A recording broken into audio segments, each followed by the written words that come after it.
Boa tarde a todos, sejam todos bem-vindos. Essa é a aula 3 do curso, a terceira e última aula do curso sobre atratores para sistemas dinâmicos não lineares.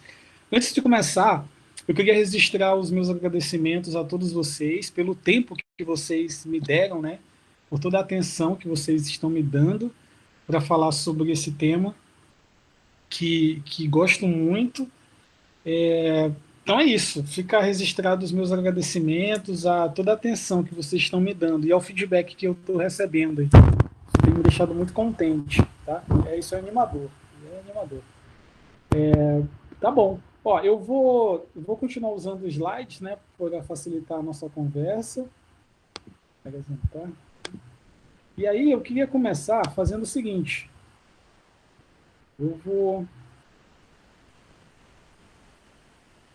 Eu acho que vocês já estão vendo a minha tela.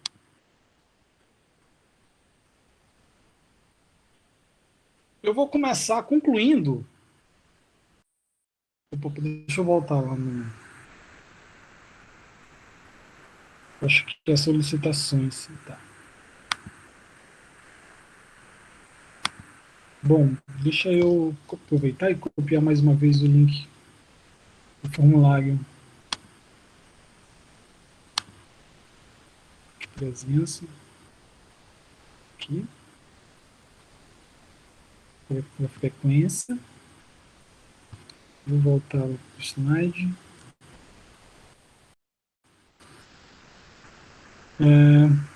Então é isso, pessoal. Mais uma vez, muito obrigado a todos pela presença. Deixa eu voltar. Isso.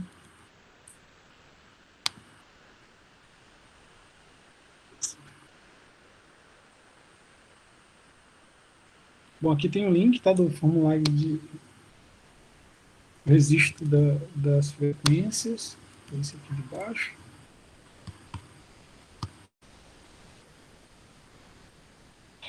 Então é isso a todos. Muito obrigado pela presença. Eu fico muito feliz pelo tempo que vocês que eu tenho recebido, pela atenção também nesse curso. E eu fico muito contente, tá? Sintam-se todos abraçados em forma de agradecimento.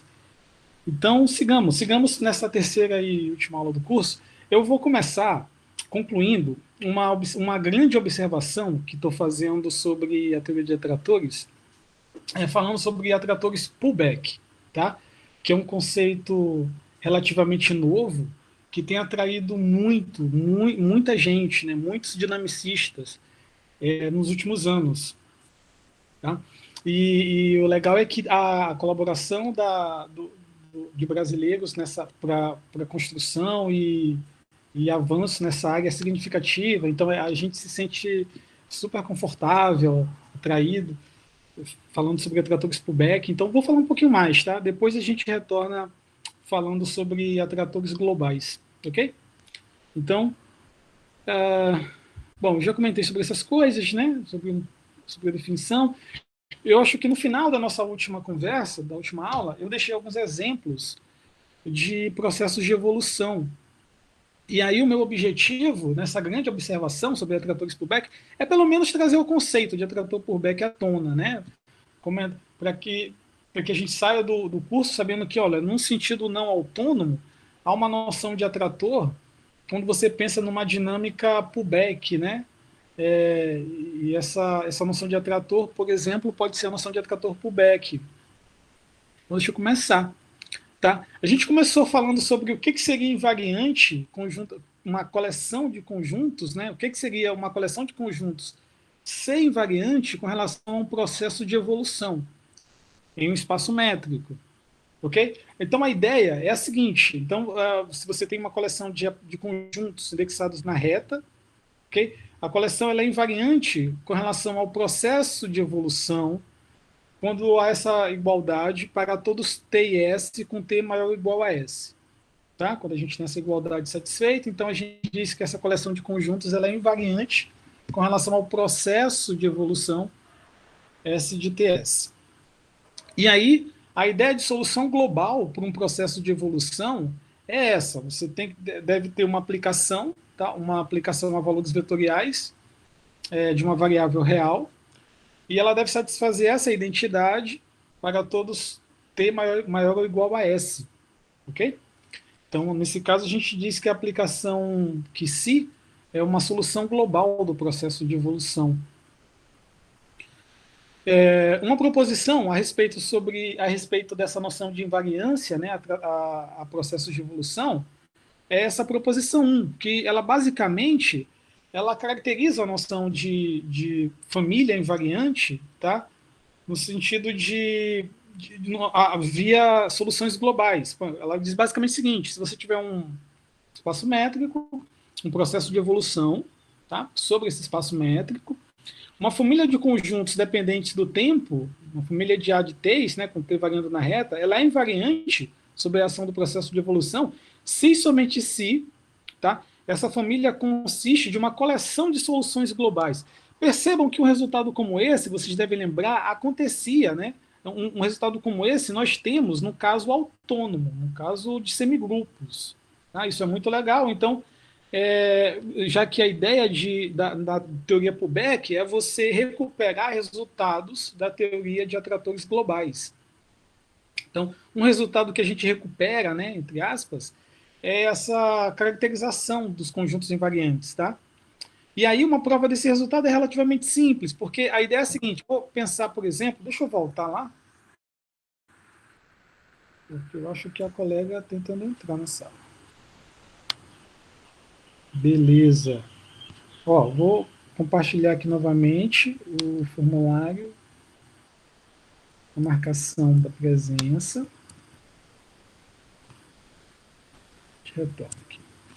Tá, então, uma prova, por exemplo, por essa proposição 1, que caracteriza a família de invariantes sob a ação de um processo de evolução via soluções globais. Por exemplo, a volta, vou começar a fazer uma volta, né, mencionar uma volta dessa proposição. A ideia é a seguinte: se você coleciona todas as soluções globais associadas a um processo de evolução, e você considera, por exemplo, você define a família B de T. Vejam só quem é B de T. B de T, para cada T, B de T, tá? É exatamente a imagem do T pelas soluções globais que CIS.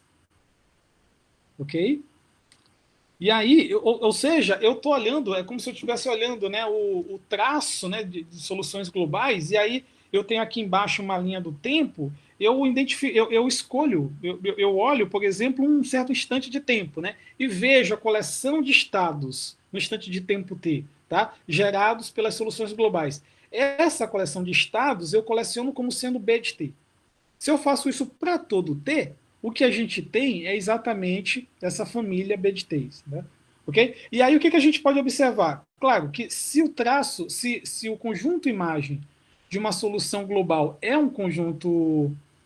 Aliás, se a solução global satisfaz essa relação, naturalmente dessa relação a gente vai concluir que essa coleção de B de T's é invariante. Se a gente percebe que a solução global é uma aplicação, né, a valores vetoriais, uma função, uma aplicação real, de uma variável real a valores vetoriais, satisfazendo essa identidade, com certeza aqueles BDTs satisfarão essa identidade. Tudo bem? E aí não é difícil a gente concluir então o seguinte, né, que se você coleciona as soluções globais associadas a um processo de evolução, esses BDTs definem uma família de conjuntos invariantes. Por outro lado, se você tiver um conjunto invariante, tá? Se você tiver um conjunto invariante, ou seja, uma coleção de conjuntos indexados na reta, que é invariante com relação ao processo de evolução previamente fixado, e você olha o estado, por exemplo, S, e destaca um ponto nesse estado, por exemplo, olha um ponto que eu vou chamar de QC de S, tá? É claro que, por exemplo, o ST de S, que se de S, vai pertencer ao ADT. Vai pertencer ao ADT porque a coleção ADT é invariante. Tá? Se eu tenho um ponto que se de S no conjunto de índice S, esse ponto aqui, ele é levado num conjunto A índice T. Ok? Porque a coleção de conjuntos indexados na reta é invariante se essa identidade vale. Beleza?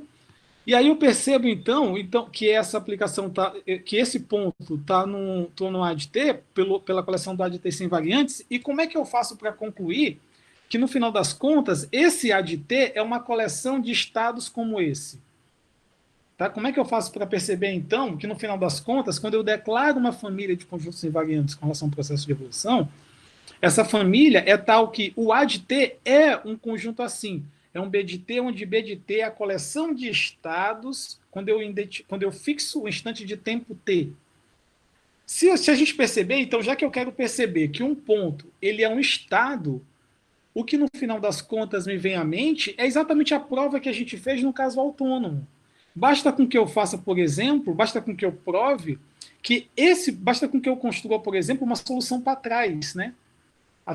Desse ponto, né? Desse ponto exatamente, do que CDS, que foi fixado arbitrariamente no começo, né? Da minha fala. E aí, para eu construir digamos assim, um passado, né? Para eu construir esse passado do que CDS, que argumentos eu posso usar? O mesmo que eu usei do caso autônomo. Por exemplo, eu construo o passado de forma discreta, tá? Eu identifico um passado discreto para o que CDS, ok? E depois eu identifico um passado contínuo para o que CDS. Eu ligo, né? Aqueles pontos que definem o passado discreto. Como é que eu faço isso? Usando o mesmo argumento que eu usei do caso autônomo. É por isso que eu disse aqui o seguinte, né? E podemos usar o mesmo argumento previamente usado para construir o que se de tal com tal estritamente menor do que S. Tá? Então, aquela função que se que aparece lá na construção do passado contínuo do caso autônomo, aquela construção pode ser usada aqui também. Ok? Então, essa prova ela não só lembra um caso parecido como esse na versão autônoma, como também essa proposição ela não só lembra um resultado parecido como esse na versão autônoma, como a prova também, para a gente construir uma prova dessa proposição, basta que a gente recupere o argumento usado lá, no caso autônomo. Beleza? Deixa eu voltar lá, porque eu acho que a colega está querendo entrar na sala. Vou disponibilizar aqui de novo o formulário. Formulário para frequência. Boa tarde a todos, os que chegaram recentemente. Sigamos. Então, vejamos só. A minha ideia, depois dessa construção, né, depois desse resultado, o meu objetivo, né, o que eu tenho em mente, é apresentar para vocês a noção de atrator pullback. Né? Então, vamos seguir. Um conceito... Bom, deixa eu apresentar alguns exemplos de processo de evolução antes. Exemplos relativamente simples, né? Mas interessantes no sentido da gente ter em mãos, né, um processo de evolução. Né? Como é que eu comentei sobre o algoritmo para a gente identificar processo de evolução, que é você identificar problemas bem postos associados a EDOs não autônomas, tá? Não autônomas. E aí, só para a gente ter um exemplo, se você, por exemplo, lança a mão dessa EDO, e na verdade desse problema de valor inicial, esse problema de Cauchy associado a essa EDO não autônoma, perceba aqui que a ideia é que a variável dependente, né, a função que resolve a EDO é x e x é a função de t. Tá? Então, aqui a gente tem uma EDO não autônoma. Eu resolvi explicitamente esse problema, essa é a solução, mas, independente disso, eu poderia, usando argumentos da teoria qualitativa, independente de ter encontrado essa expressão, garantir que esse problema está bem posto, no sentido de Hadamard. Isso é suficiente para que a gente possa dizer que há esse problema, existe um processo de evolução associado, tá? Nesse caso, como a EDO é relativamente simples, então a gente consegue até explicitar o operador solução, né? O processo, né, de evolução em questão. Um outro exemplo, que também é relativamente simples, dá para a gente explicitar os operadores que compõem o processo de evolução, é quando você lança a mão dessa EDO, quando você lança a mão desse problema de valor inicial associado a essa EDO. Tá? É possível resolver isso com lápis e papel, de forma analítica, né? A solução é dada dessa forma, e aí essa função define um processo de evolução associado a esse problema.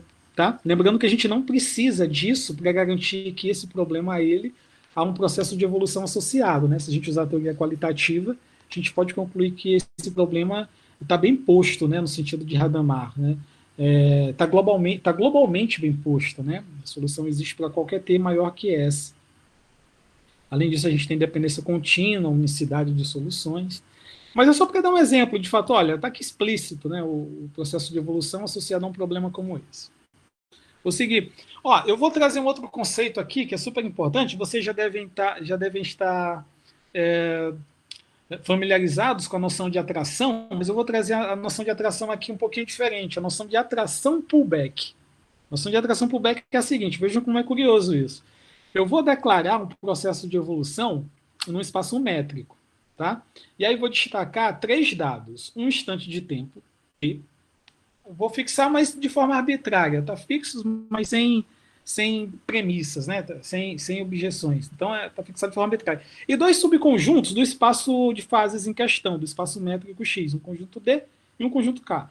E aí, a gente vai dizer o seguinte, K atrai pullback o conjunto D num instante de tempo T sob a ação do processo de evolução, se preferirem, sob a ação do sistema dinâmico não autônomo, S de TS, quando aconteceu o seguinte, vamos ler esse limite? Quando S tende a menos infinito, dessas semidistâncias de Hausdorff vai a zero. Perceba que esse também é mais um caso que a definição mora no conceito. É feliz chamar esse fato de atração pullback do K para com o D no instante T sob a ação desse processo de evolução. Vejam só. O que está acontecendo aqui? Primeiro, o pullback eu justifico pelo fato de estar fazendo o S tender a menos infinito. Vocês devem lembrar que, ao ler essa expressão aqui, o S de TSD, como é que a gente lê isso, né? Ao ler essa expressão, a gente deve trazer à tona aquele apelo intuitivo geométrico que eu comentei, né? Como é que eu entendo isso? Eu entendo que há um D, tá? Há um subconjunto D no espaço métrico X. Eu tomei a atitude de puxar o D, e essa minha atitude durou S instante de tempo, e eu deixei evoluir esse conjunto T instante de tempo. Tá? Então, isso é como a gente deve entender S de T, S, D. Aí o que está acontecendo aqui? Ó? Eu estou calculando a semidistância dessa expressão AK, é unilateral, a noção de semidistância, né? É de um conjunto para com o outro. Só que eu estou passando o limite nessa semidistância quando o S tende a menos infinito. O S é aquele instante de tempo que dura a minha atitude de puxar, né? Então, eu estou fazendo S tender a menos infinito. Então, eu estou puxando cada vez mais, né? Estou puxando cada vez... Esse meu ato está durando cada vez mais tempo, né? Está durando cada vez mais um instante de tempo, porque o S está tendendo a menos infinito. Tá legal? O S tem módulo suficientemente grande. Né? E aí, o que está acontecendo aqui? A semidistância de Hausdorff desse conjunto ao K tem limite zero. Bom, como é que eu devo entender isso geometricamente? Você deve entender assim. Há um K paradão lá, porque aqui o K não tem índice, né? Então o K está parado. Eu, quando faço esse ato de puxar o D, sob a ação do sistema dinâmico S de TS, o que está acontecendo é que essa semidistância está indo para zero. É como se o K parado ele estivesse sugando. É como se ele estivesse sugando aquilo que eu estou fazendo, o resultado daquilo que eu faço de puxar o D, esse instante de tempo. Eu puxo esse instante de tempo e deixo evoluir tem instante de tempo, né? Eu puxo esse instante de tempo e deixo evoluir. Então, já que eu estou puxando, né? E esse meu ato está durando cada vez mais, é como se houvesse um K, tá? Num passado, ok? E esse K estivesse puxando, ele tivesse atraindo, né? E ele, de fato, o que ele está fazendo é isso, ele está puxando, ele está atraindo. E perceba que essa atração está ocorrendo quando esse meu ato, o meu instante, o meu ato de puxar, tá, dura cada vez mais. Então, de fato, é uma atração para trás. Percebe? Isso é muito legal. Isso é muito legal porque imaginem você tentar definir isso, né, sem noção de semidistância de Hausdorff, ou mesmo sem a noção muito bem clara de processo de evolução. Tá? Essas expressões, por isso que eu costumo dizer que esse é mais um caso que a definição mora no conceito. Você declarar a expressão K atrai pullback o conjunto D no instante T sob a ação do processo de evolução. E de fato, aí alguém pode mencionar, poxa, mas não bastaria só mencionar o fato do limite quando S, perdão, quando S tende a menos infinito e eu passar o limite? Bastaria. No entanto, a gente, para entender bem esse fato, né, esse evento, você tem que usar a noção de processo de evolução. E ao usar a noção de processo de evolução, o processo de evolução, ele matematicamente descreve o seguinte evento. Você puxa e deixa evoluir. Você puxa e esse seu ato dura esse instante de tempo e deixa evoluir tem instante de tempo. Então, assim, eu estou variando S, mas o T está permanecendo fixo, tá? Então, por mais que esse meu ato de puxar dure cada vez mais, eu deixo evoluir apenas tem instante de tempo. Tá legal? Tem instante de tempo. E aí, o que está acontecendo? Essas semidistâncias elas estão tendendo a ser suficientemente pequenas. Ou seja, como a gente conhece relativamente bem já a propriedade da semidistância de Hausdorff, o que está acontecendo aqui é que esse conjunto ele está tendendo no passado a se encaixar no conjunto das aproximações do K, né? Ok? Porque se isso é zero, a princípio a semidistância é zero, se somente se o primeiro conjunto está contido no fecho do segundo. Então, é por isso que, percebe, a noção de atração para trás do conjunto D no instante T, ela é muito feliz. Essa expressão é linda, né? Quando você está diante, então, desse significado matemático, isso faz total sentido. Total sentido. Quando você lembra o que significa isso, lembra a noção de semidistância de Hausdorff e lembra que o que você está fazendo é passando o limite quando S tende a menos infinito. Eu estou sendo claro, pessoal? Está claro isso? Isso é muito legal, porque aí a gente já começa a prever o que seria um atrator pullback, né? Um atrator pullback. A gente já começa então a entender que faz sentido você se questionar sobre como descrever matematicamente uma dinâmica para trás de um processo de um sistema dinâmico, tá? Então, sigamos, tá? Um outro conceito importante que de certa forma generaliza o que eu acabei de definir é a noção de quando você tem K um conjunto, ele atraindo por back sobre ação.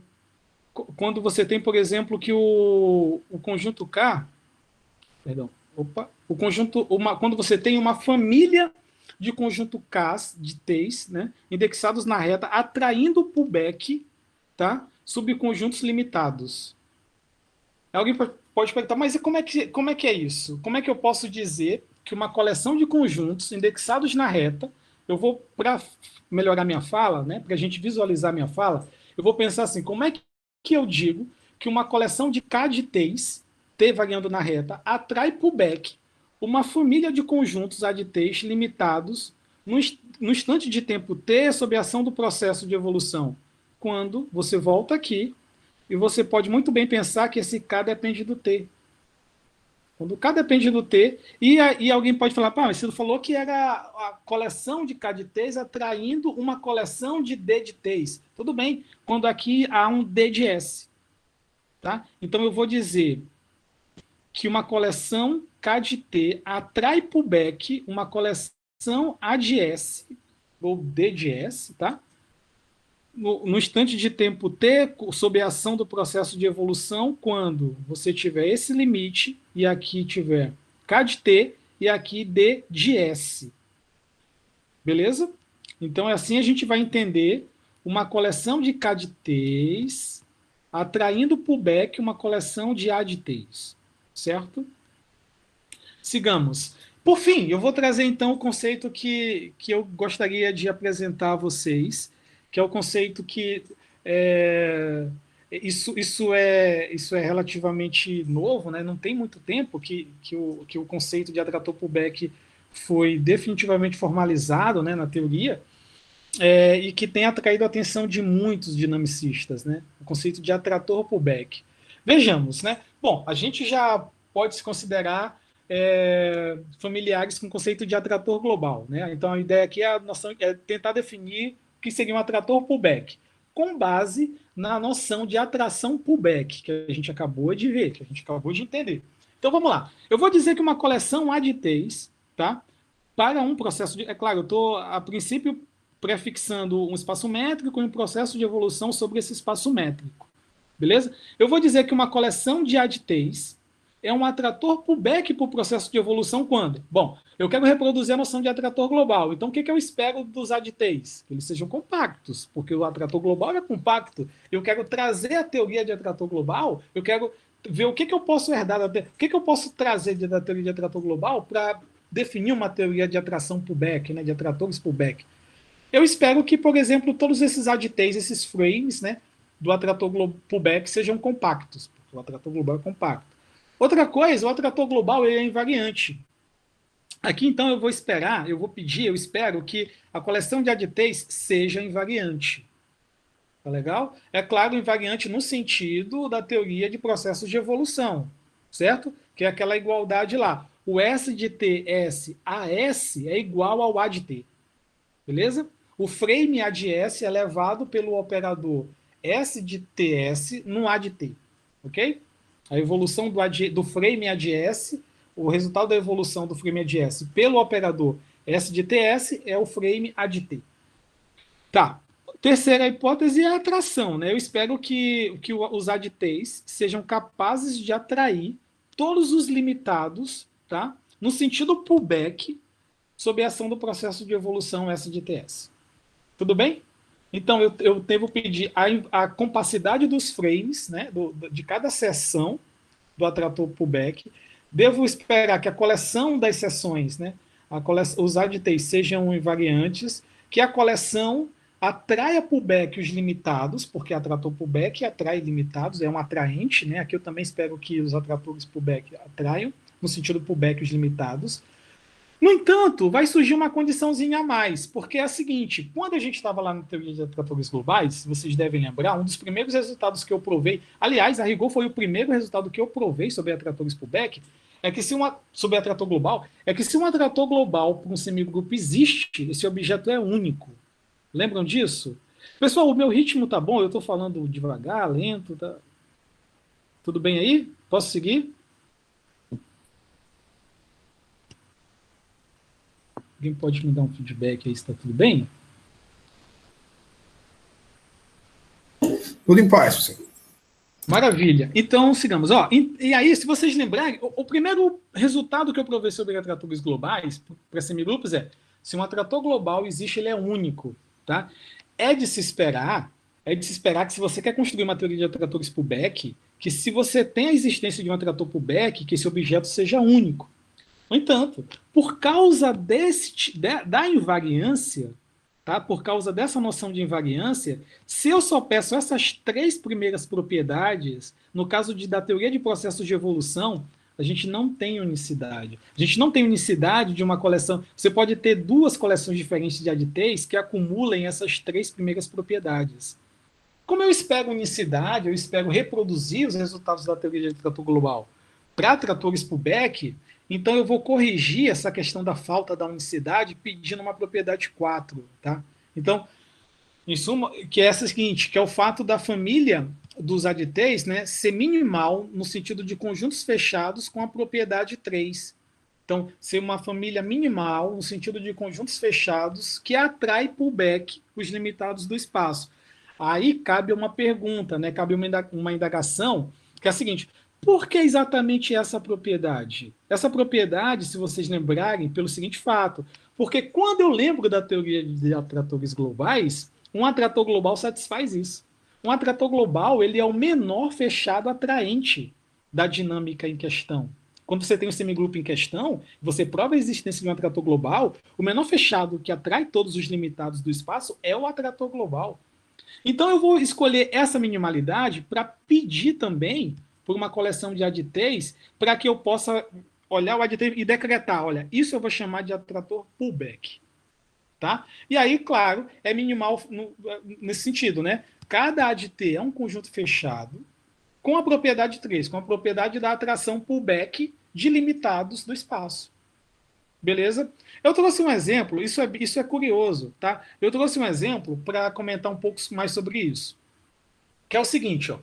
Se você pensar, por exemplo, num processo de evolução. Aqui eu menciono, essencialmente, que essa questão da minimalidade, da falta, essa questão da unicidade, da falta da unicidade, acontece quando você quer reproduzir tudo isso que eu falei Só que você está diante de um processo de evolução que tem essa propriedade.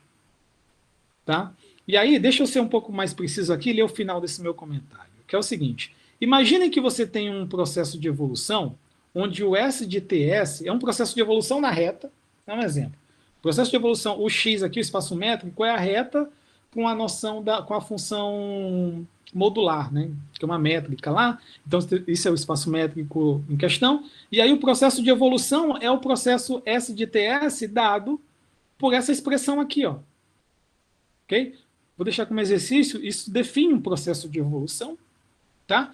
E aí, para esse processo de evolução, você pode perceber o seguinte, se você colecionar todos os A de T's, eu vou chamar A1 de T. Só que para todo T, você diz que o A1 de T é o conjunto que só contém o zero. Tudo bem? E, bom, define essa primeira família. E define uma segunda família como sendo o seguinte, o A2 de T, para todo T, é um intervalo fechado, um intervalo compacto de extremidades menos exponencial de menos t, exponencial de menos t. Ok? Se vocês olharem aí, desculpem. Se vocês olharem, essas duas famílias, elas satisfazem as propriedades 1, 2 e 3. Tá? Eu vou deixar como exercício para vocês checarem que tanto a família de A1 quanto a família dos A2 são famílias tais que o A1 ou A2 de T, para qualquer T, é um conjunto compacto. Tá? As duas famílias são invariantes no sentido de processos de evolução. E as duas famílias atraem pullback limitados do espaço, limitados da reta. No entanto, naturalmente, são duas famílias distintas, né? Ou seja, se eu viesse aqui, tá? E encerrasse a noção de definição, a noção de atrator pullback até a condição 3, o que eu ia, por exemplo, me deparar é com esse tipo de situação e eu não teria unicidade de atrator pullback. E aí é por isso, por causa de situações como essa, desejando que um atrator pullback, quando exista, seja único, a gente pede essa propriedade 4. Tá? Então é por causa disso. Por exemplo, por causa desse caso aqui. Bom, mencionando um pouco mais sobre essa questão da unicidade, uma outra maneira de você obter a unicidade do atrator pullback é, ao invés de pedir a minimalidade, você pode pedir o fato de que a coleção de ADTs tem passado limitado. O que significa isso? Tem passado limitado, a expressão precisa tem passado limitado em cada instante de tempo t. O que significa isso? Isso significa dizer que você pode trocar minimalidade pela exigência de, para todo t real, se você une os ADTs com aqui seria a de S, tá, pessoal? A de S. Com S menor ou igual a T, ok? A de S com S menor ou igual a T, para todo T. Então, se você pede que essa união seja limitada, a gente costuma dizer, então, que a coleção de ADTs tem passado limitado se isso vale. Essa expressão é feliz, né? Porque eu estou fazendo o seguinte aqui. Aqui é S, ok? Leiam S aqui. Eu estou, para cada T, colecionando todos os frames ADTs, a de S com S menor ou igual a T. Então, eu estou, para cada instante de tempo, reunindo todos os frames para trás, né? Com índice para trás. Então é por isso que a gente, se para qualquer T essa propriedade ela vale, então a gente costuma dizer que os ADTs têm passado limitado. Essa propriedade, junto com as três primeiras, que é a atração pullback, a invariância e o fato de cada ADT ser compacto, isso garante a unicidade também. Ok? Então, eu poderia definir atrator global com as três primeiras e essa propriedade pedindo que os ADTs têm passado limitado. Beleza? Uma pergunta natural é, essas condições elas são equivalentes? Não. Tá? Tem que tomar cuidado com isso. Essa propriedade, essa propriedade garante também o fato de você ter a unicidade. Ok? Então, seria outra maneira de você definir atrator pullback. Tá? Bom, e aí, o teorema 1, atratores pullback, agora, lembrando que atrator pullback, eu estou pedindo aquelas 4 propriedades, né? O que você pode fazer, o que a teoria nos permite, é não mencionar minimalidade e pedir o passado limitado para trás. Passado limitado para cada instante de tempo t. Então, se você tem as 4 propriedades, ok? O atrator Pullback, quando existe, é único, certo? Quando existe, ele é único também. Então, beleza, a gente tem a unicidade de atratores Pullback aqui. Ó, deixa eu dar um exemplo de atrator Pullback. Por exemplo, se você tem essa equação não autônoma, na verdade, se você tem esse problema de valor inicial associado a essa equação, essa EDO não autônoma, se você pede, se você exige, né, por condição, por hipótese, que essa integral seja convergente para qualquer lambda positivo, então a coleção desses intervalos aditeis com extremidades no zero, à esquerda, à direita, o x estrela de t, onde x estrela de t é esse número, tá? Essa coleção de aditeis é um atrator Pullback para o processo de evolução definido por esse problema. Lembra, só um detalhe aqui, que o processo de evolução definido por esse problema tem como espaço de fase um intervalo de zero a mais infinito. Tá? Deixa eu só mencionar isso em outras palavras. Se você pede que... Se você propõe esse problema e você extrai dados iniciais x0 não negativos, tá? E propõe esse problema ele está globalmente bem posto, certo? Globalmente bem... É claro que eu estou pedindo também essa propriedade para o A, tá? O A de ter uma função para equivaler isso. Certo? Nesse caso, você vai poder provar que não só esse problema está globalmente bem posto, bem como garantir que é possível provar que A de T, coleção dos A de T's, com A de T dado por esses intervalos para cada T, ou seja, que cada frame é esse intervalo compacto, onde x estrela de T é esse número, essa coleção é um atrator Pullback para esse problema. Ok? É claro que exige alguma continha acerca disso, eu vou deixar isso como exercício, e aí, mas a ideia era só dar um exemplo, né, de um atrator Pullback, falado por um probleminha. Então, eu vou seguir. Ó, eu não vou provar nenhum resultado na teoria de atratores Pullback, a menos daquele que a gente já, daquela proposição 1, né? Eu só queria comentar um pouco sobre essa questão de você perceber a herança de resultados da teoria de atratores globais na teoria de atratores Pullback. Porque até então eu poderia reproduzir aquela minha fala sobre isso que eu fiz sobre atratores globais, né? Que é a princípio, o atrator Pullback ele é um objeto topológico, geométrico, com boas propriedades, que são essas que eu tenho mencionado. Né? Agora, a questão que a gente pode também perceber é que há dinâmica dentro do atrator Pullback.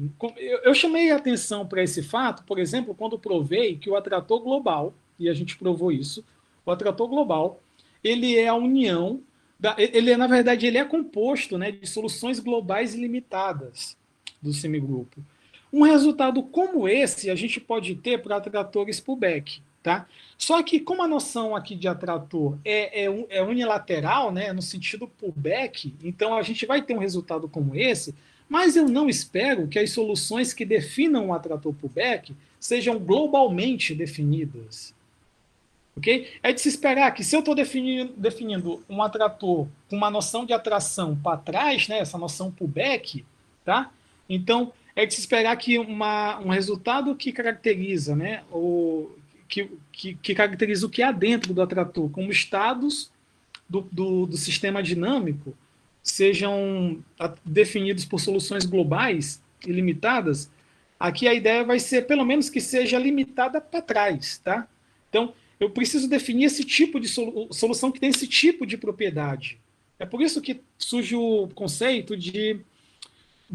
Imagina que você declara um processo de evolução, ok?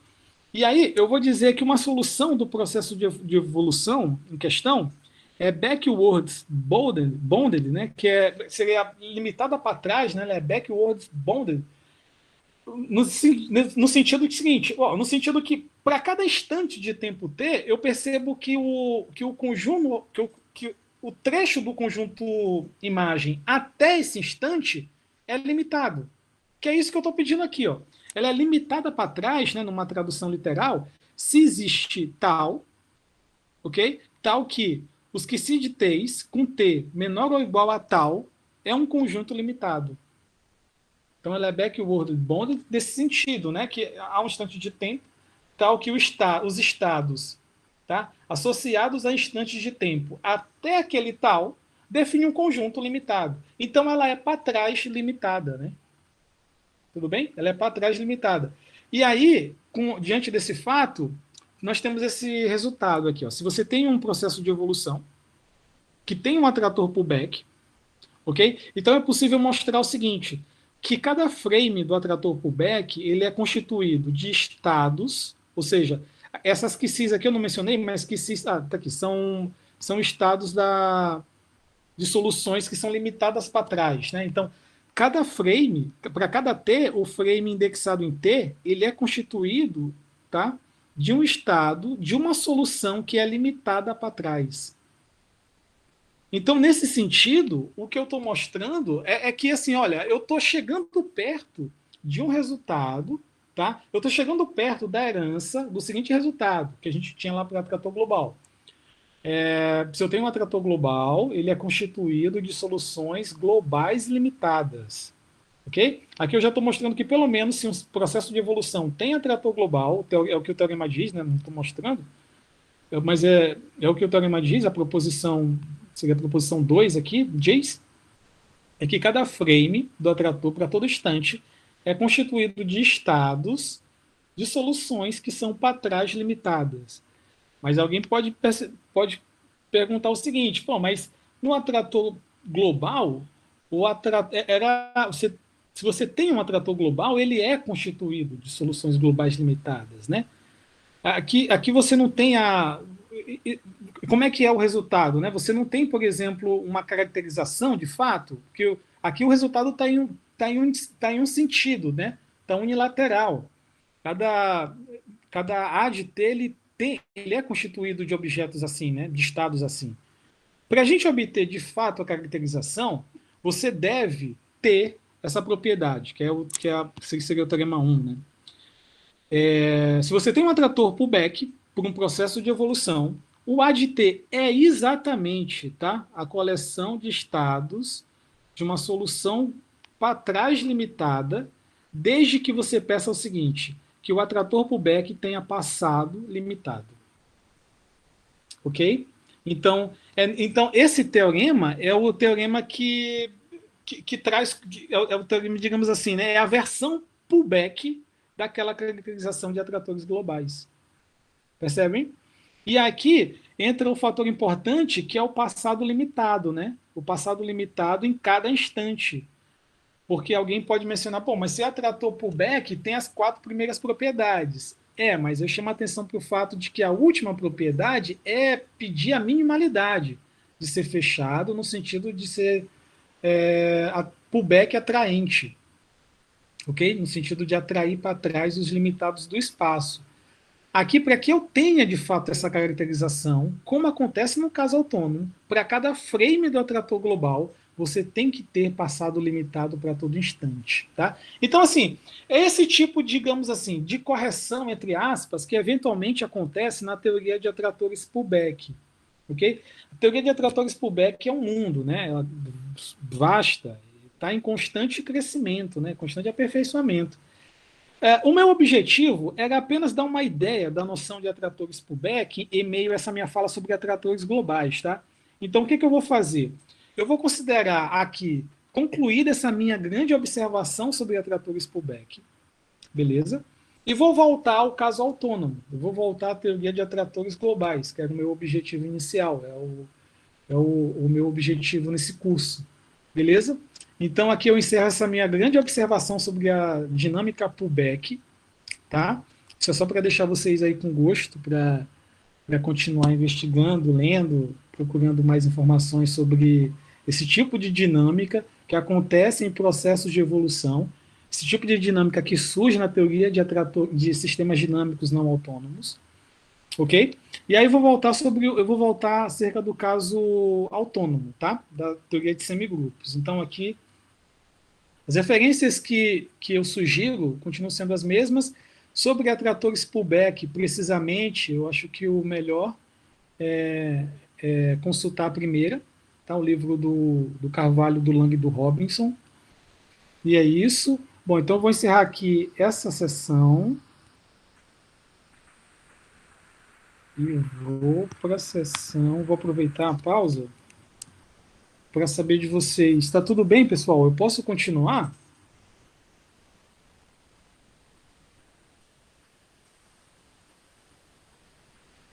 Tudo bem?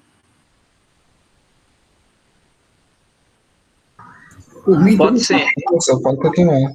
Maravilha, maravilha. Então, vamos fazer o seguinte, vamos voltar lá para a teoria de semigrupos, né, atratores globais e semigrupos, depois dessa grande observação sobre, grande no sentido de que a gente pelo menos viu um pouco a gente viu o conceito e informações sobre a caracterização de atratores por Becker, mas vamos voltar para a teoria de atratores globais, tá? Para sistemas dinâmicos não lineares autônomos, ou seja, para os semigrupos não lineares, né? O que a gente viu?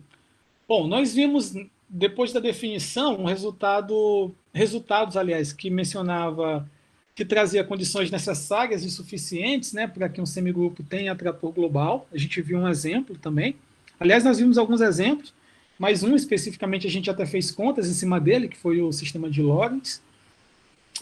Então, eu vou continuar a teoria de atratores globais, trazendo um conceito que é...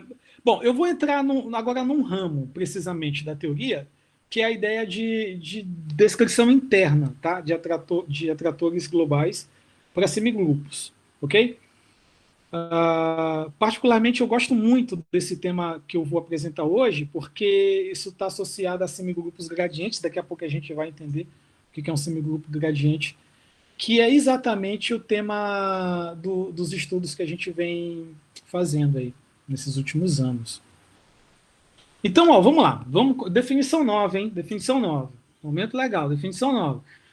Fixados no espaço métrico e um semigrupo sobre esse espaço métrico, tá? Eu vou dizer que um conjunto invariante, ele é um conjunto invariante isolado, ok? Ele é um conjunto invariante isolado em relação ao semigrupo, S de T, quando acontecer o seguinte, quando existir um delta maior que zero, tal que o conjunto ele é o maior invariante, ele é invariante maximal do semigrupo contido nessa delta vizinhança do conjunto. O que eu estou querendo dizer com isso? Eu vou dizer que um conjunto que ele já é invariante, tá? Conjunto que tem a propriedade de invariância, ele é invariante isolado quando eu conseguir identificar uma delta vizinhança desse conjunto e nessa delta vizinhança o maior conjunto invariante é ele. Tudo bem? Em outras palavras, o que eu estou querendo dizer é isso, né? Se houver um conjunto invariante na delta vizinhança, esse conjunto invariante ele está contido do nosso invariante previamente mencionado, tá? Ou seja, há uma delta. Eu posso definir. Eu fiz um desenho eu fiz alguns desenhos. Daqui a pouco eu vou mostrar para vocês. Mas a ideia é essa. O que vocês devem ter em mente é um conjunto ele é invariante isolado se eu posso identificar uma delta vizinhança e ele é o maior invariante nessa delta vizinhança dele.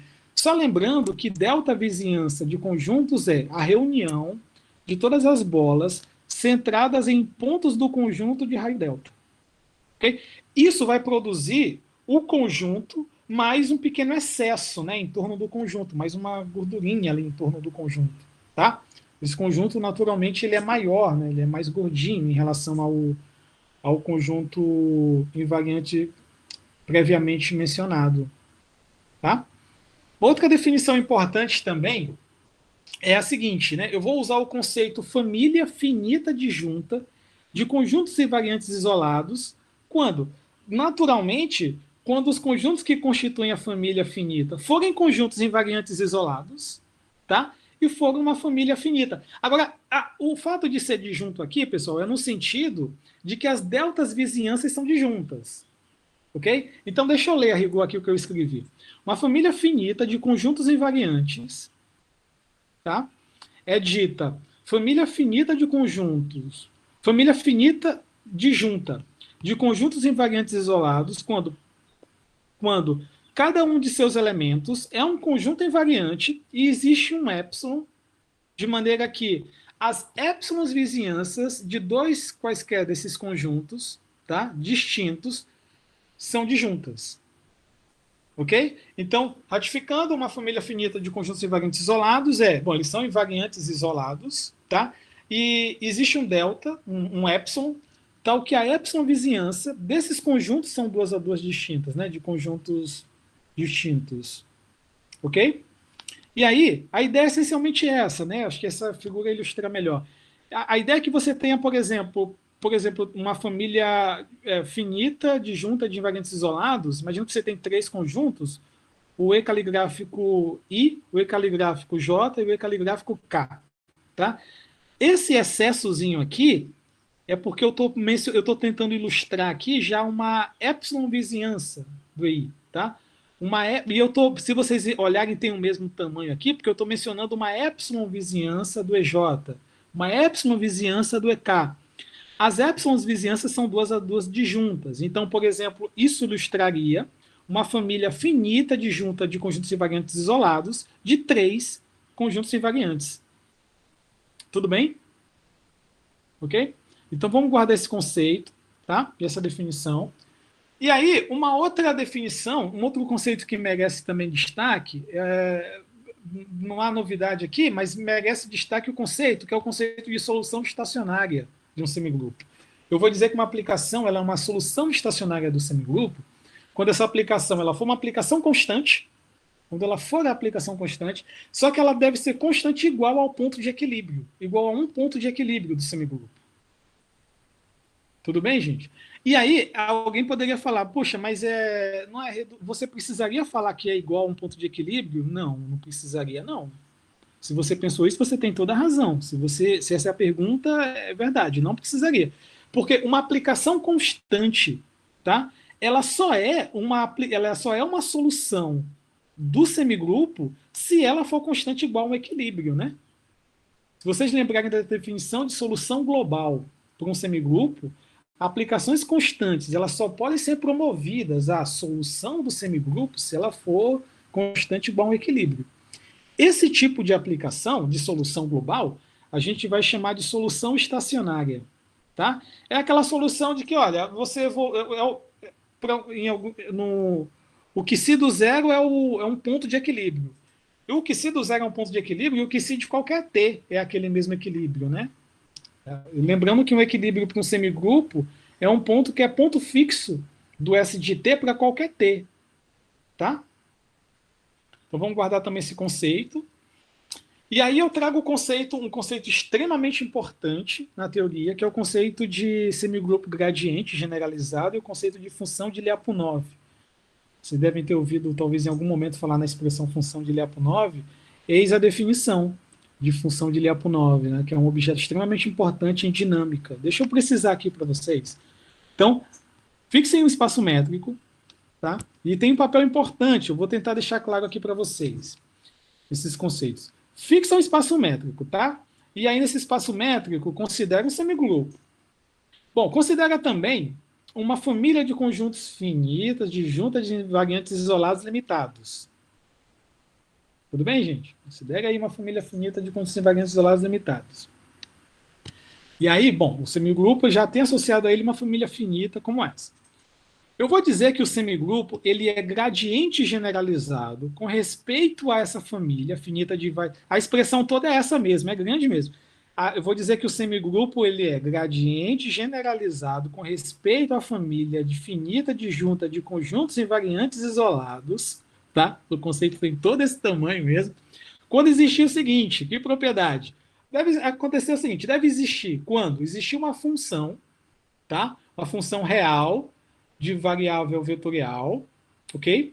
Uma função L caligráfico que acumule 4 propriedades. Primeira, essa aplicação tem que ser contínua. Essa função L tem que ser contínua. Segundo, essa função composta com os operadores que compõem o semigrupo deve ser não crescente. Cuidado aqui, porque alguém pode me ouvir falando e pensar, não, que estranho isso.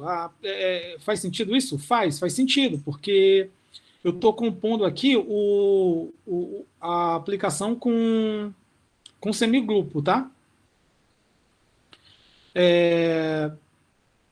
Outra coisa, aqui, essencialmente, o que eu estou querendo dizer é que quando eu restringo a função Só um minuto aqui. Certo, ok. Quando eu restringo a função ao semigrupo, né, eu tenho uma aplicação não crescente. Terceiro, terceiro, quando se por alguns, imagina que por algum x você perceba que vale essa igualdade para todo t. O que eu estou querendo dizer com isso aqui? Ó? Dizer o seguinte: imagina que quando você compõe a função com semigrupo, tá, calculado num ponto, você percebe que isso é igual à função calculada num ponto para qualquer t. Se essa propriedade, tá? Imaginem que essa propriedade ela implique que, na verdade, esse ponto ele é um ponto de equilíbrio. Esse é um ponto, perdão, um ponto de equilíbrio é um ponto que pertence a um desses conjuntos, a um dos conjuntos invariantes isolados. Ok? Imagina que, então, a propriedade 3 é essa. A propriedade 3 é essa propriedade, se ela vale para qualquer t, tá? Ela implica que o x ele é um ponto de um desses conjuntos invariantes isolados. Ok? Quarta e última propriedade. Essa função L, ela é constante em torno de ao longo de cada um desses conjuntos invariantes isolados. Tá? Então, uma função L como essa é o que a gente vai chamar de funcional de Lyapunov, ou função de Lyapunov generalizada para o semigrupo com respeito à família infinita de invariantes isolados E. Tudo bem? Então, bom, deixa eu ratificar. Uma função é dita uma função de Lyapunov generalizada a um semigrupo com respeito a uma família finita de conjuntos invariantes isolados, quando essa função acumula essas quatro propriedades. Ela for contínua. Ao longo do semigrupo, ela é não crescente, tá? Ela permanece constante ou ela decresce. Se essa propriedade for válida, se você perceber que vale essa igualdade para todo t, então esse ponto em questão, ele pertence a algum dos invariantes isolados, ok? E esse L também ela é constante quando você restringe a cada um dos invariantes isolados. O que está acontecendo aqui, em outras palavras, geometricamente, a gente poderia pensar o seguinte: essa função de Lyapunov generalizada, por exemplo, o pessoal, é muito comum, o pessoal da física, o pessoal da estudo de equações diferenciais, chama essa função de a função energia. Tá? Então, eu vou ler nesse sentido. Tá? Nesse sentido, o que eu estou dizendo aqui que o L é uma função constante. Essa função, ela é uma energia, essa função energia, ela não cresce, tá? Ao longo das soluções, com essa propriedade 2, ou ela permanece constante ou ela decresce. Okay? Se ela permanecer constante para todo instante, quando eu analiso algum ponto do espaço, para todo instante, isso significa dizer, se vale essa propriedade, isso significa dizer que esse ponto é um ponto que está em algum desses conjuntos invariantes isolados. Essa última propriedade aqui diz que esses invariantes isolados, tá? Neles, os pontos têm a mesma energia. Tem a mesma energia. Já que eu digo, essa talvez seja a melhor maneira de traduzir o fato de dizer que essa função ela é constante, tá? Sobre cada um desses conjuntos invariantes isolados. É claro que ela é constante igual a um certo valor sobre o E1, que não precisa ser necessariamente o valor que ela é constante sobre o E2, tá? Agora, a imagem dela em torno a imagem dela sobre todos os pontos do E1 é a mesma. Okay? A energia dos pontos do E1 é o mesmo. Uma boa ilustração, que eu sempre falo, que eu sempre mostro, comento, né, com os alunos, quando eu estou falando sobre isso, é essa daqui. Eu estou pensando aqui, por exemplo, sei lá, isso é uma figura meramente ilustrativa, tá? Pensando, lendo essas propriedades como níveis de energia. É como se, por exemplo, esses vermelhos aqui, sei lá, por exemplo, fossem os EJs, que compõem a família finita disjunta de conjuntos invariantes isolados, tá? E o fato de deles estarem pintados na mesma cor é como se a energia deles é a mesma, tá? Isso traduz a propriedade 4, ok? Tem a mesma energia. E o que acontece em outros lugares? Bom, se eu percebo aqui que em outros lugares é como se eu estivesse olhando por cima, né? Então eu percebo que isso está crescendo, né? eu percebo isso decrescendo. Então, o que acontece é nesse sentido, isso para mencionar essa propriedade, tá? Ao longo dos pontos das soluções do semigrupo, essa função ela é não crescente. Ok? Ela é não crescente.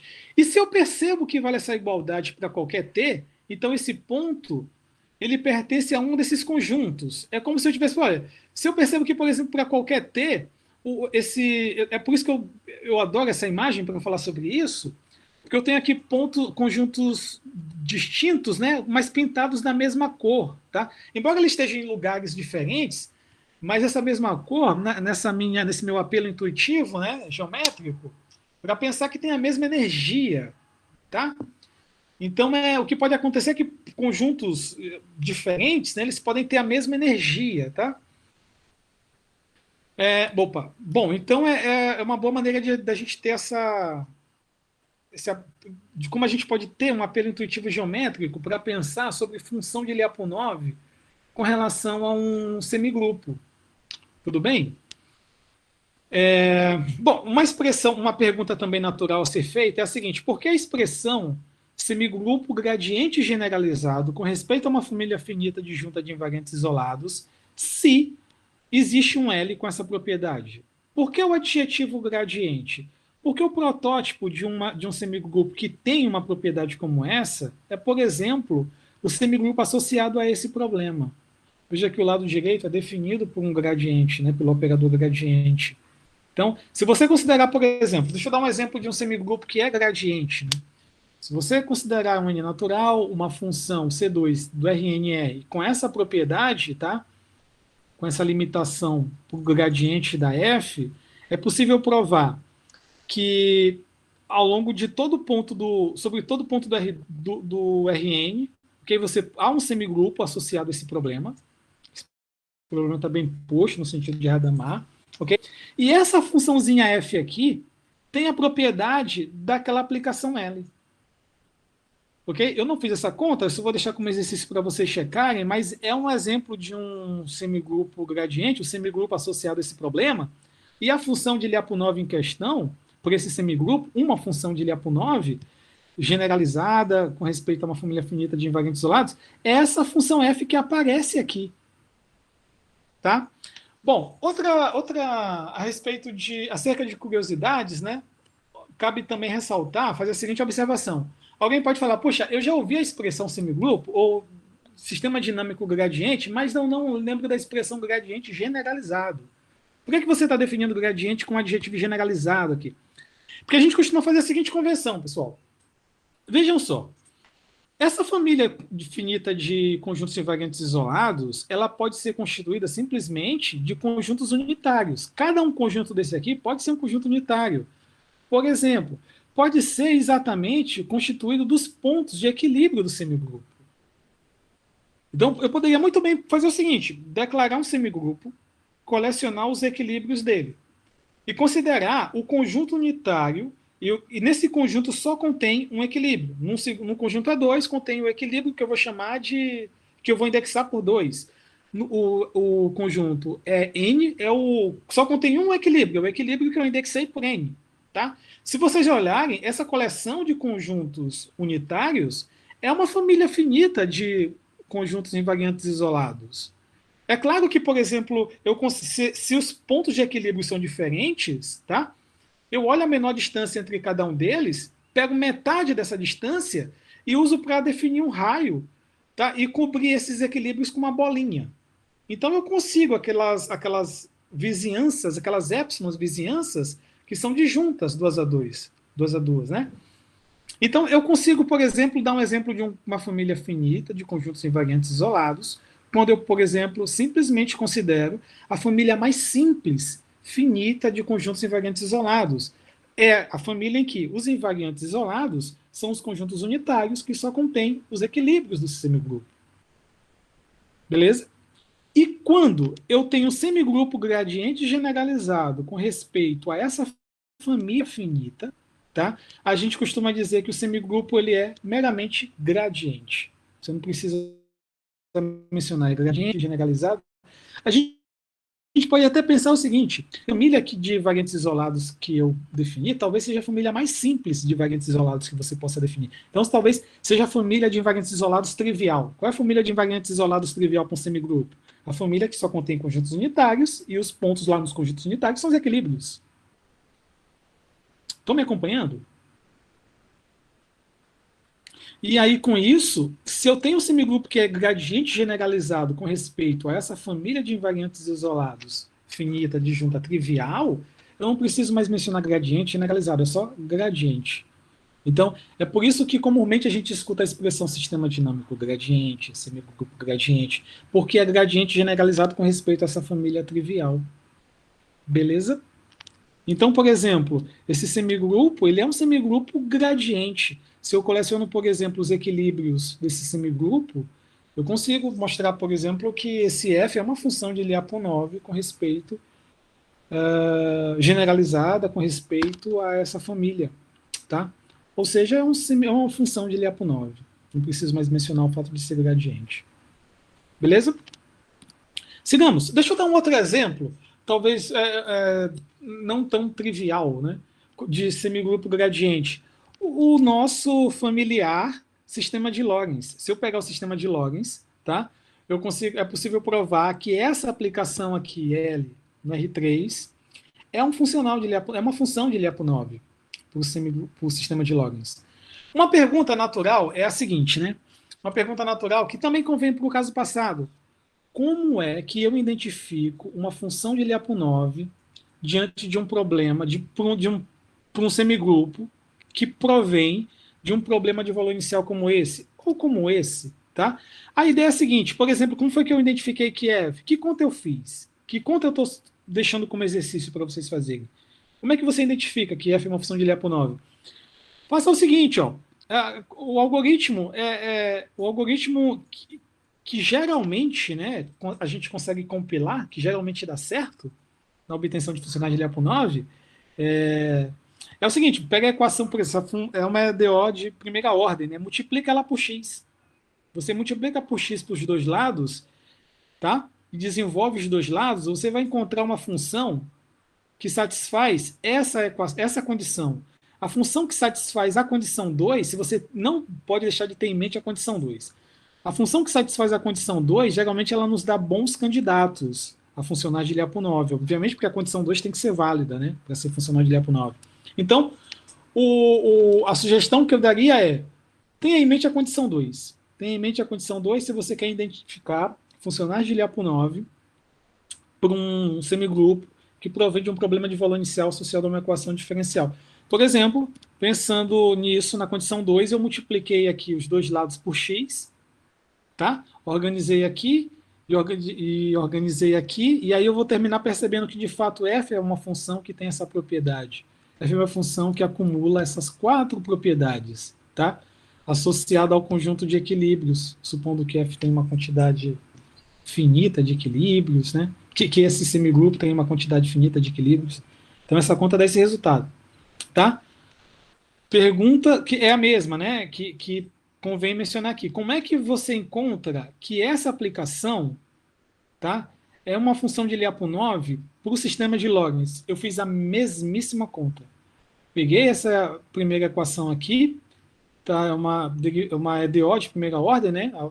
A variável a ser determinada aqui é o x, eu multipliquei os dois lados aqui por x. Na verdade, não foi bem isso que eu fiz, não, vou já comentar. Mas, a princípio, a ideia é essa, multiplica por x, multiplica a segunda por y, multiplica a terceira por z, soma as três, tá? Soma as três equações, depois de algumas manipulações, você deve encontrar um bom candidato. Precisamente para encontrar essa função, esse funcional de Lyapunov, eu fiz o seguinte, eu peguei e multipliquei a primeira equação. Naturalmente, a primeira coisa que eu fiz foi multiplicar por x, por y, por z. Não consegui concluir. Aí depois eu fiz outra conta, que é multiplicar a primeira equação por rx, a segunda equação por 4 sigma y, e a terceira, uma conta que eu fiz com a terceira foi multiplicar a terceira por 4 sigma z. Pergunta, por que eu multipliquei a primeira equação por rx? Porque eu percebi aqui que no nos materiais que encontrei, isso dava como candidato. Eu falei, eu tenho que testar se isso realmente é candidato. Vou sair à caça, né? Como tem esse termo, então, como é que eu percebo que esse termo pode aparecer dentro do funcional de Lyapunov, da função de Lyapunov? Se eu multiplico aqui por Rx, esse lado aqui vira uma espécie de R sobre 2, vocês devem me acompanhar aí, R sobre 2, derivada do módulo de x ao quadrado. Tá? Aí depois eu multipliquei por 2. Depois que eu multipliquei por 2, então esse lado aqui, esse primeiro membro, ficou R derivada do módulo de x ao quadrado. R é uma constante, então eu coloquei dentro da derivada. Então ficou derivada de R módulo do x ao quadrado. E igual uma expressão aqui desse lado. Tá? O fato de fazer essa conta é que dentro da derivada eu já encontro essa expressão. R módulo do x ao quadrado. Ou se preferirem, Rx ao quadrado. E aí, como é que eu encontro essa expressão aqui dentro de uma derivada? Multiplico essa expressão aqui, ok? Por 4 sigma ao quadrado dividido por 2 e depois multiplico por 2 para tirar o meio. Fiz a mesma coisa aqui para encontrar essa parcela aqui de 4 sigma vezes o z ao quadrado. Tá? Depois de algumas contas, fiz isso. Alguém pode perguntar, mas por que você está querendo encontrar expressões de dentro da derivada e essas expressões estão te chamando a atenção? Por causa da condição 2.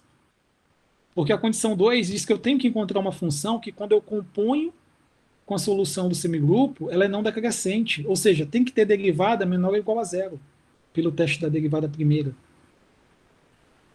Ok? Então, no final das contas, eu saio um bom candidato a encontrar aqui, para que eu encontre funcionais de Lyapunov é usar esse tipo de argumento. Tá? Isso vai funcionar sempre? Isso sempre vai dar certo?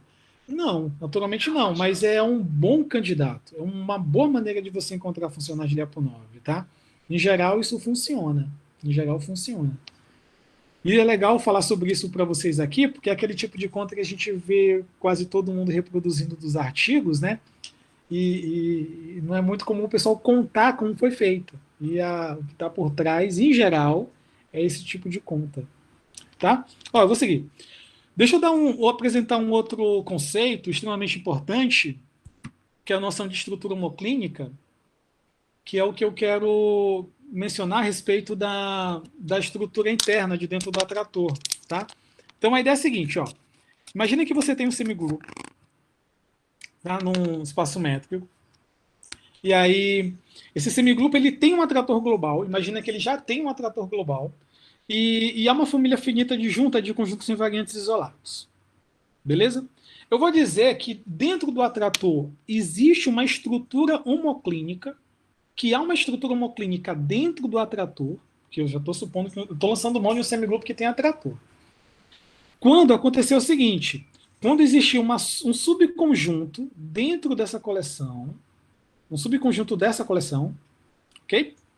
Subconjunto, e uma coleção de soluções globais, bom, finita também em quantidade igual à coleção de conjuntos invariantes isolados que eu destaquei. Desculpem. Se eu destaquei aqui K, invariantes isolados dessa coleção, que eu declarei no começo, tá? Deve existir K soluções globais para o semigrupo, com a seguinte propriedade. Digamos que eu chame o primeiro subconjunto invariante isolado, tá, dessa coleção de índice, o último índice mais um. É só para eu fazer no meu apelo intuitivo, para eu dar um loop na coleção de invariantes isolados, tá? Começa com L1, termina com L2, vai até o LK, o próximo é o L1, ok? Para que eu pense assim, certo? Como um loop, tá? Então, eu assumindo essa notação, que o L índice K mais 1 é o L1, tudo bem?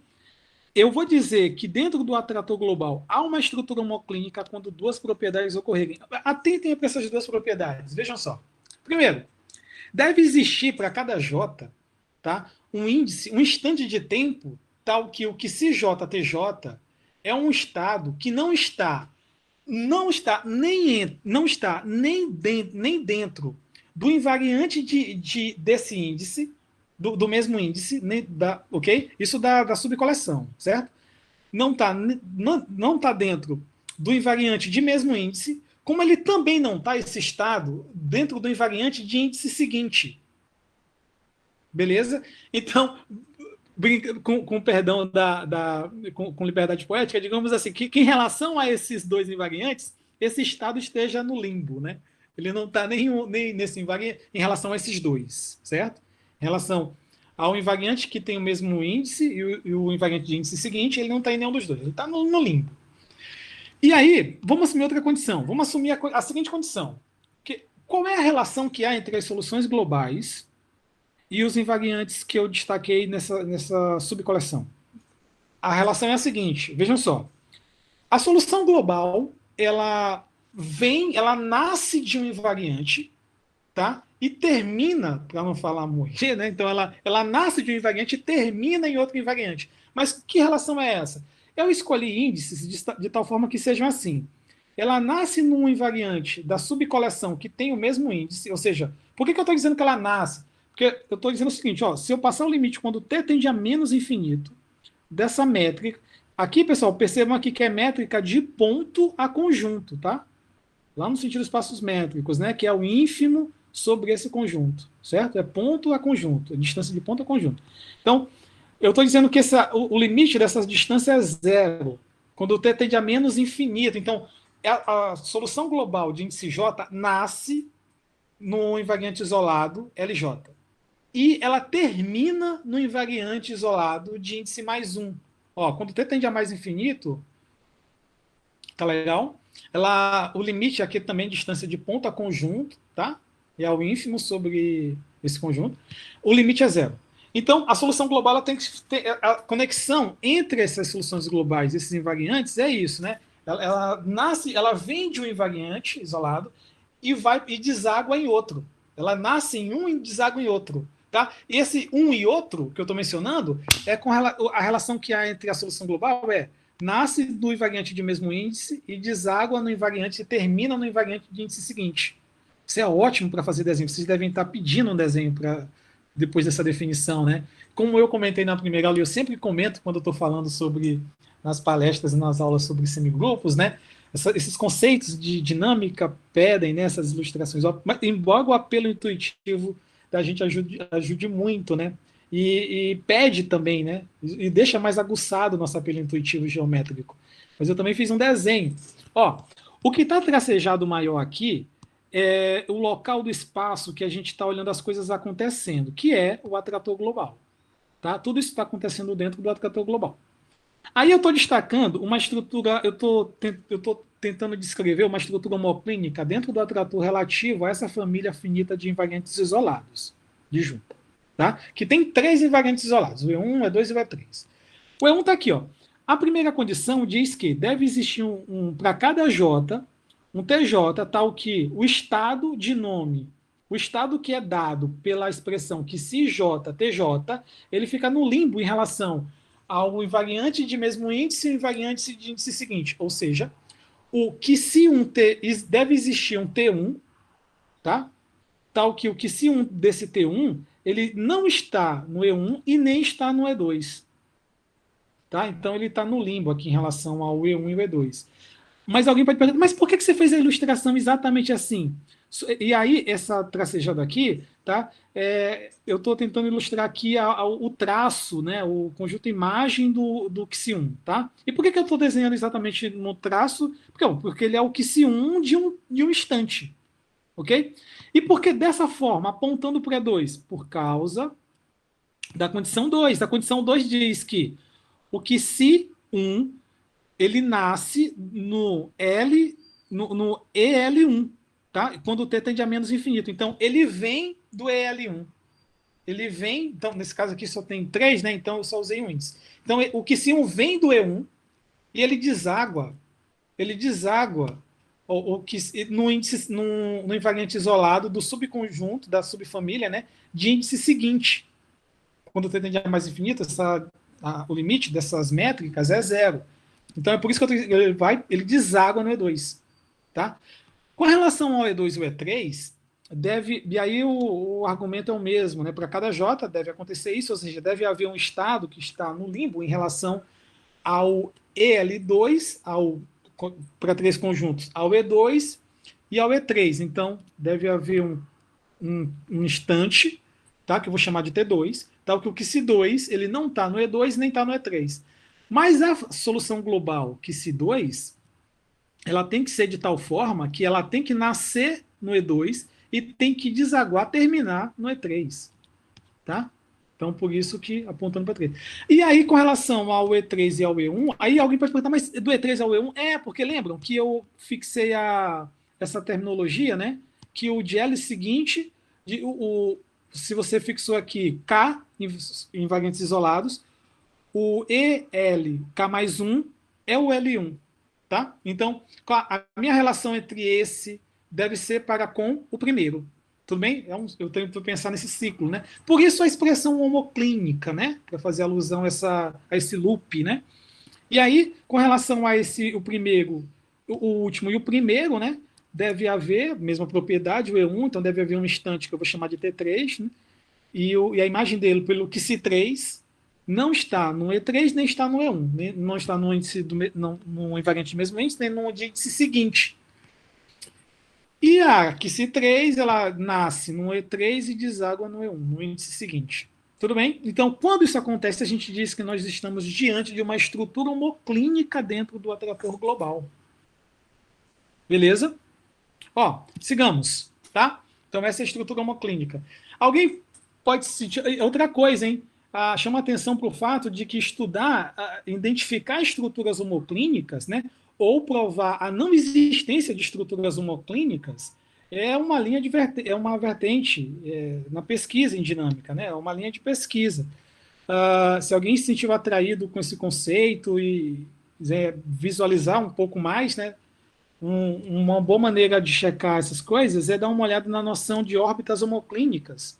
Pelo menos dá para ter uma ideia, né? De novo, eu sugiro o aplicativo, e aí lá tem um item, né, que é para visualização de órbitas homoclínicas. Tá? Você implementa lá a EDO, o sistema de EDOs, e ele gera, né? Ele mostra Professor, representação gráfica. Pode falar. desculpa, professor. Você pode só voltar um pouquinho para anotar aqui essa. Sim, aí, obrigado. Opa. Então, beleza? Pode seguir? Então, o teorema 1. Olha o que. E aí, uma pergunta natural. Pergunta natural é a seguinte: tá, e qual é a relação de estrutura homoclínica com o que você estava comentando antes? Com a noção de atrator, de semigrupo gradiente, atrator global. Eu sei que a estrutura homoclínica é um evento dentro de um atrator global, mas e com relação à noção de semigrupo gradiente? Teorema 1. Teorema 1 responde essa pergunta. Se você tiver um semigrupo gradiente generalizado com relação a uma família finita disjunta de invariantes isolados, e esse semigrupo, se ele tiver um atrator global, e L for bom, se você tiver um atrator global, né, um semigrupo for gradiente generalizado, então você tem as seguintes propriedades. Se você tem que se uma solução global do semigrupo, então a solução global que se ela deve nascer de um invariante isolado, tá? E deve desaguar em um invariante isolado. E aí, isso lembra, se a gente lembrar, por exemplo, daquela minha fala na primeira aula e também na segunda, que é, olha, se você, depois da definição de semigrupos, de atrator global, eu mencionei o seguinte, olha, uma questão é você querer saber o que tem dentro do atrator global, né? E aí eu comentei, olha, em linhas gerais, a grosso modo, você vai identificar invariantes, outros invariantes, o atrator global invariante, outros invariantes, e aliás é o maior, né, da dinâmica, então, outros invariantes menores e conexões entre esses invariantes, tá? O teorema que garante isso é exatamente o primeiro item do teorema 1, né? Pelo menos para semigrupos gradiente, tá? Generalizados. É o item 1. E olha que questão interessante a respeito do atrator global de semigrupos gradientes generalizados. Dentro do atrator global de semigrupos gradientes generalizados, não pode haver estruturas homoclínicas. Tá? Então, é a condição 2. O atrator global A ele não possui estrutura homoclínica relativa ao conjunto invariante, à família finita de invariantes isolados prefixado. Ok? Então, isso é uma caracterização a respeito dos atratores globais de semigrupos gradientes. Você tem essas propriedades, né? As soluções globais limitadas. A gente já sabe que soluções globais ilimitadas moram inteiramente dentro do atrator, né? Aliás, o atrator é constituído disso, né? Elas nascem de um invariante e desagam em outro, mas não há estruturas homoclínicas, tá? Bom, um outro conceito, não vou provar esse teorema, a prova é relativamente longa, embora não seja difícil, mas é relativamente longa. Então eu vou seguir um pouco mais na teoria, aqui, nesse meu objetivo de apresentar a teoria de modo geral. E aí, se alguém tiver interessado em estudar, de fato, a prova desses teoremas, esses detalhes, a gente me procura e a gente faz isso juntos, tá? Separados, com mais tempo, com calma. Beleza? E aí, o legal é que, naturalmente, como vocês devem prever, para as provas eu tenho desenhos, comentários. Então, se vocês estiverem interessados, a gente conversa depois sobre as demonstrações. Bom, outro conceito que eu também não posso deixar de falar numa conversa como essa, né, sobre atratores globais, é trazer à tona o conceito de conjuntos instáveis, tá? Instáveis.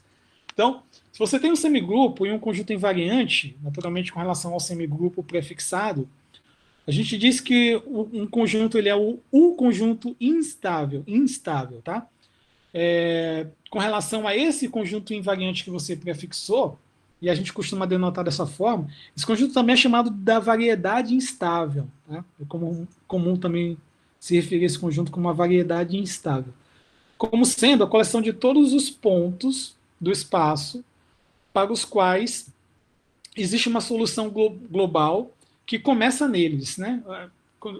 Na verdade, é melhor dizer que passa por eles. Né? A solução é global, então naturalmente a solução ela descreve o passado e o começo, né, de algum ponto, né?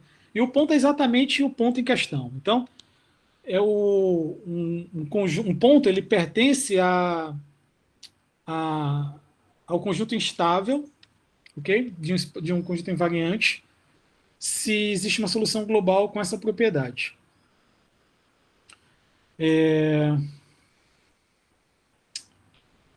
Beleza? Só faltou um detalhe aqui, né? Faltou um detalhe, porque eu esqueci de mencionar que essa solução ela tem que tender, ela tem que nascer, tá? Ela tem que nascer no conjunto invariante. Faltou a propriedade aqui que o limite do que se de T, o limite da distância do que se de T ao conjunto invariante, quando T tende a menos infinito, é zero. Tudo bem, pessoal? Então, a ideia é a seguinte, é que a solução global seja uma solução global pelo pontinho X e que nasça no invariante isolado. No invariante. Tudo bem? Eu esqueci de mencionar esse limite aqui. Essa é a relação entre a solução global, o ponto e o conjunto invariante. Tá? Então, é a coleção dos pontos pelos quais passa uma solução global que nascem nesse conjunto invariante. Beleza? Bom, e aí eu vou encerrar hoje a nossa... na verdade, eu vou encerrar o curso, eu vou encerrar essa nossa conversa de hoje, trazendo um resultado que é importantíssimo, importantíssimo na teoria, que é um resultado de caracterização topológica, geométrica, dinâmica de atratores globais de sistemas de semigrupos gradientes. Que é o seguinte, ó, imagina que vocês tenham um semigrupo que ele é gradiente generalizado com respeito a uma família de invariantes isolados. Tá? E suponha também que esse semigrupo ele tem um atrator global, acaligráfico. Então, o acaligráfico ele é a união, tá, dos conjuntos instáveis em relação aos conjuntos invariantes. Ok? Então, se você reúne os conjuntos instáveis em relação aos conjuntos invariantes dessa família que você prefixou e em relação a ela o semigrupo tem estrutura gradiente, o atrator global é a reunião desses conjuntos invariantes. Ok? Esse é um resultado importantíssimo de caracterização. Aliás, vocês vão ver que há uma grande quantidade de trabalhos até muito bem publicados, cujo objetivo é obter esse tipo de caracterização, tá? Para os atratores globais. E aí a ideia do artigo, né, dos trabalhos, é obter essas condições, né? Essas condições suficientes, garantir que o semigrupo lá em questão é gradiente generalizado com respeito a uma família de invariantes isolados, que ele tem um atrator global, e aí você pode invocar esse teorema e concluir que o atrator tem essa caracterização geométrica, dinâmica, topológica, tá? Antes de fazer a prova, deixa eu só mencionar um detalhe. Desculpe. É que um atrator com essa estrutura, um atrator que tenha essa propriedade, ele é chamado um atrator do tipo gradiente. Então, a gente costuma dizer que semigrupos gradientes generalizados, com respeito a uma família finita disjunta de invariantes isolados, possuem um atrator do tipo gradiente. Ok? Naturalmente, você pode identificar atratores com essa caracterização do tipo gradiente bom, na verdade, o que eu estou querendo mencionar é o seguinte, né? Alguém pode se perguntar, a família de invariantes isolados de juntos, ela obrigatoriamente tem que ser finita, tá? Então, como eu comentei no primeiro dia, uma linha de pesquisa, né, um problema que está em pauta hoje, é você obter esses resultados quando você tem, quando você tem uma família de invariantes isolados não finita. Tá? Até já há um artigo publicado, eu lembro que o professor Carabalho é um dos autores, não lembro precisamente os dois dos três autores, mas, bem, enfim, já há artigos publicados nessa direção, tá? Mas isso está em pauta. É o problema um problema hoje é você tentar reproduzir esses resultados, obter resultados como esse, quando você tem uma coleção de invariantes isolados não necessariamente finita. Ok? Bom, isso já é um resultado super importante, de extrema valia, e eu queria encerrar provando esse teorema 2, tá? Então, vamos fazer uma prova? Eu vou começar fazendo o seguinte, eu vou começar provando que o atrator global está contido na união desses conjuntos invariantes isolados. Tudo bem? E aí, isso não é difícil da gente provar, porque o atrator global ele é a reunião de órbitas, não é? São uma reunião de órbitas globais limitadas do semigrupo. Então, se você tem, por exemplo, se quiser uma solução global limitada do semigrupo, a gente já viu que pelo teorema 1, né, como o semigrupo ele é gradiente, então as soluções globais limitadas elas nascem, tá, em um invariante isolado. Então eu tenho uma propriedade como essa, né? Então eu posso muito bem aqui e dizer que esse que eu fixei, mas fixei de forma arbitrária, ele é tal que o traço aqui, os estados definidos por ele estão contidos em um invariante isolado, ok? De maneira que eu posso ter esse limite, né? Porque o semigrupo em questão é gradiente generalizado e o teorema 1 me permite concluir isso. Sendo assim, eu posso concluir então que se essa solução global limitada, tá, cujo traço está contido no atrator global, está contido dentro da variedade instável, do conjunto instável associado a esse equilíbrio.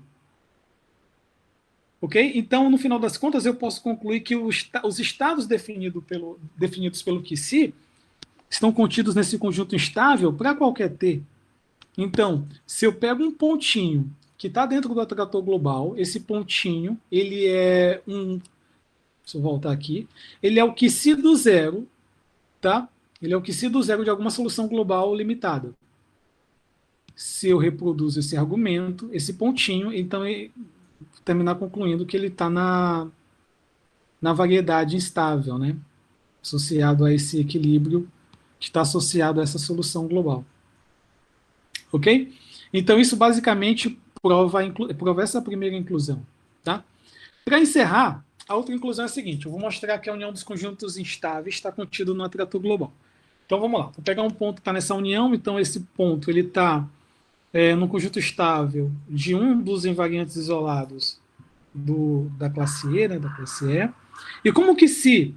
e aí, o que eu vou fazer? Como esse pontinho está no conjunto estável associado a esse invariante isolado, eu vou identificar a solução global que faz com que isso valha. Tá? A solução global que satisfaz essa propriedade e que vem de um invariante isolado, né? Que vem desse invariante isolado, porque é aquela outra propriedade que eu mencionei que eu tenho que incluir aqui. E aí, com isso, eu posso observar o seguinte, né? Que vale essa propriedade, porque é o que se que faz com que o x seja um ponto do conjunto invariante, do conjunto instável, perdão, ok? E como o que se é uma solução global limitada, eu tenho essa propriedade. O que se é limitado para frente e para trás. Tá? Bom, ele vai ser limitado para trás porque eu vou ter esse limite existindo. Né? Uma vez que o limite de uma função existe, essa função é limitada. Para frente, eu vou ter a mesma coisa, porque esse que se também ele vai para ele vai para um invariante. Tá? Então eu vou ter um limite como esse, quando t tende a mais infinito. Então eu vou ter que, na verdade, esse conjunto aqui, o conjunto imagem desse que se, o conjunto imagem desse que se, tanto eu posso escrever ele como sendo o que se de t com t negativo e o que se do t com t positivo. Esses dois subconjuntos serão limitados. Como esse conjunto é a união de conjuntos limitados, então ele é limitado. Isso faz com que essa solução, que antes era só global, tá? Agora é global limitada, porque ela tem traço limitado. Isso é uma curva com traço limitado.